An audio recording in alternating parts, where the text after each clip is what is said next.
What are 5 things you would do, have, or become if money were no object? And the same thing, and just pick whichever one resonates with you the best, but what if your yearly income became your monthly income? What are some of the things that you would do? I mean, think about it. Think about it. Now, if you were like me, even with these questions, I couldn't think about it. I didn't even have a concept of that. I didn't even know something like that could happen or something like that could happen for someone like me. But what would you do? I mean, think about it. Is getting out of debt important to you? I mean, for me, that's like a big thing. What do they say now? That no debt is the new wealth, right? So that is something super important to me. But even being able to live a more, luxurious lifestyle, that's fine with me too. That's important to me. I love spending more time with my family. I have more time than ever. I take a lot of vacations. I travel a lot.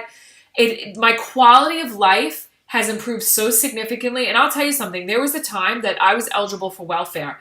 Not that long ago, I was eligible for welfare. And that didn't feel good at all. I mean, there's nothing about that felt good. I'm grateful for that time because it brought me to this time.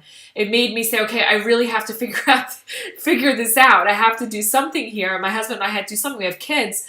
But, we went from being totally broke and to where we are now, what we've been able to build and continue to build. And I will tell you, this feels a lot better. So for me, even with all this stuff you see on the screen here, that all comes, but I will tell you my number one thing, my number one peace of mind, hands down, peace of mind. That's what I needed. That's what I wanted. And that's what I've created and continue to create as my why. So this is something to really consider for you. Why would it even be important to you? What would you do?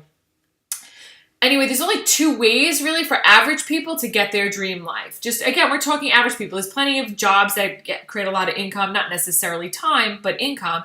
But anyway, the 2 ways are to be your own boss and the use of leverage. So let's talk about that. Now, most people, when it comes to leverage, are probably more familiar with the model of the real estate agent versus the real estate broker.